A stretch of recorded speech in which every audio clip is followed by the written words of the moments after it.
चुनावी रंजिश को लेकर चली ताबड़तोड़ गोलियां। मिठाई कारोबारी पर बदमाशों ने चलाई ताबड़तोड़ गोलियां। कड़ाही सीने पर लगाकर कारोबारी ने बचाई जान।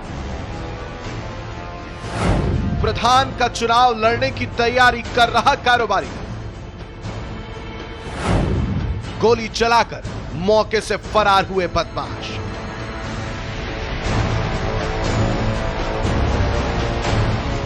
अस्पताल की बेड पर लेटा कारोबारी भगवान का शुक्रिया अदा कर रहा है, भगवान को धन्यवाद दे रहा है क्योंकि इसकी जान जाते जाते बची।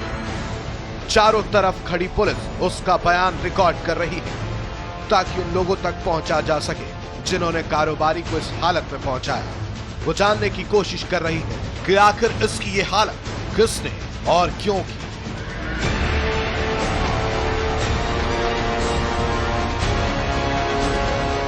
तस्वीर में दिख रहा घायल आदमी 38 साल का शिव आश्रय यादव है। गोपालगंज बाजार में सचिन स्वीट हाउस नाम से मिठाई की दुकान चलाता है। इसकी इसी दुकान से परिवार का पेट भरता है, परिवार का पालन पोषण करता है। हर रोज की तरह रविवार को भी अपनी दुकान पर बैठा था कि अचानक से इसके ऊपर गोलियां चलने लगती हैं। गोलियों की आवाज सुनते ही इलाके में हड़कंप मच जाता है। जो जहां होता है वहीं छिप जाता है।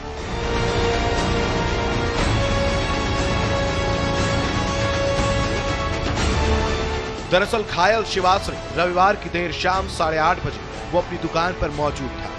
तभी उसके सामने एक बाइक रुकती है जिस पर 3 लोग बैठे होते हैं। तीनों नकाब से अपना चेहरा ढके होते हैं ताकि कोई उनकी पहचान ना कर सके। वो बाइक से उतरकर शिव के पास आते हैं। उसे गाली देते हुए धमकी भरे लहजे में कहने लगते हैं कि तू प्रधानी लड़ रहा है। इसके बाद वो उस पर फायर कर देते हैं। गोली शिव के पैर को आर पार करके निकल जाती है। उधर बदमाश दोबारा फायर करते हैं। इससे पहले कि दूसरी गोली घायल शिव को लगती, वो दुकान के अंदर भाग जाता है और पास रखी समोसा छानने की कड़ाही को उठाकर अपने सीने पर लगा लेता है। इसके बाद बदमाश लगातार फायरिंग करते हैं और मौके से फरार हो जाते हैं।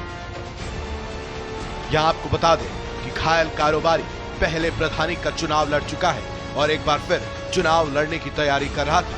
इसी बात से नाराज बदमाशों ने उस पर ताबड़तोड़ फायरिंग कर दी। 3 अज्ञान लोग आए और हमारी दुकान पर हम बैठे थे। वो आए, झुककर गोली मारे और उसके बाद बोले प्रधानी लड़ रहे हैं, गाली दिए। और उसके बाद सर जो है फिर हम अंदर भाग गए। वहाँ समोसे की किश्ती थी, हम लेकर उनके ऊपर फेंके हैं। तो उसके बाद हम बाहर सर आ गए और वो लोग गाड़ी पर बैठकर कई फायर हमारे ऊपर किए और वहाँ पर बाइक पर बैठकर 2-3 फायर किए। उसके बाद चले गए। फिर उसके बाद हम देखे हैं तो हमारे पैर से ब्लड बह रहा था, तो हमें लगा कि मतलब तुरंत सदर चले आए। मामला दुकान में बैठे थे, 4 लोग बदमाश आए, जो 3 लोग थे एक बाइक पे और जो मुंह बांधे थे उनसे पैसा ले प्रधानी लड़वाई। इसके बाद गोली मार दी।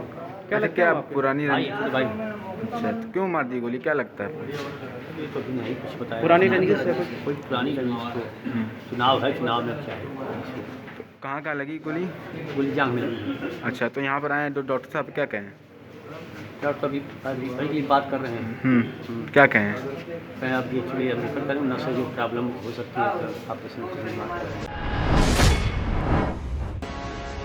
गोली लगने की खबर परिजनों को मिलती है, जिसके बाद परिजन घायल शिव को जिला अस्पताल लेकर जाते हैं, जहां उसका प्राथमिक इलाज करने के बाद डॉक्टर उसे जिला अस्पताल से वाराणसी ट्रामा सेंटर के लिए रेफर कर देते हैं। अभी एक फायर आर्म इंजरी आई थी जिसे गंभीर हालत है, जिसे थाई में सीधे पैर में लगी हुई है, हाथ पर हुई है, जैसे कंपार्टमेंट सिंड्रोम होने की है, जिसे हायर सेंटर के लिए रेफर कर दिया।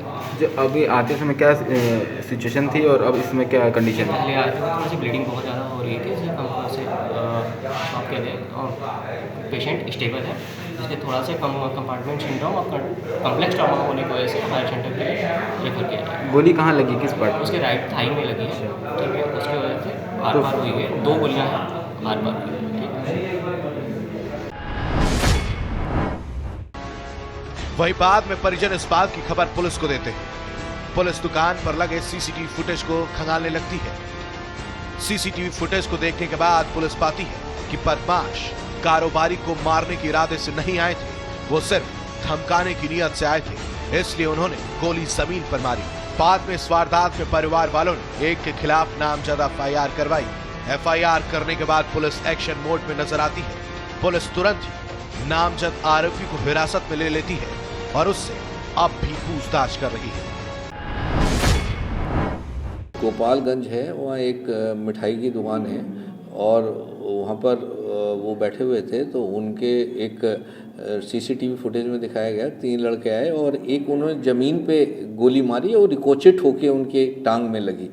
अगर सीधा मारने का उनका पर्पज होता तो वो गोली सीधी मारते, उसमें क्लियर है कि उन्होंने ज़मीन पे गोली मारी और रिकोचेट होके वो उनकी टांग में लगी। और उसके बाद वो तीनों हेलमेट लगाए हुए थे, दो नकाब लगाए हुए थे, तीनों लोग भाग गए। इस संबंध में उन्होंने एक व्यक्ति के खिलाफ नामजद एफआईआर कराई, बाकी 2 व्यक्ति अज्ञात दिखाए गए हैं।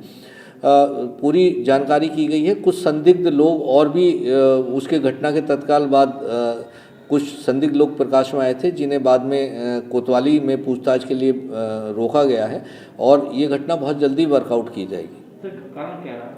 देखिए, ये उनके द्वारा जो बताया गया है, कुछ आपस में गांव में कुछ उनकी झड़प एक जो नामजद कराया उससे हुई थी, कुछ आपस में कहाँ सुनी थी, उसी आधार पर उन्हें नामजद कराया। लेकिन उस व्यक्ति को जिसे उन नामजद कराया उससे भी थाने लाकर पूछताछ की जा रही है और अभी बहुत सारी स्थिति क्लियर नहीं हुई है, बहुत जल्दी इसे क्लियर किया जाए। मिठाई कारोबारी पर प्रधानी चुनाव की रंजिश को लेकर फायरिंग की गई या नहीं, ये तो जांच का विषय है। लेकिन इस वारदात के बाद से इलाके के लोग सहम गए हैं। अब लोग पुलिस से उम्मीद कर रहे हैं कि पुलिस मामले का जल्द खुलासा करे और दोषी आरोपियों को सलाखों के पीछे पहुंचाए।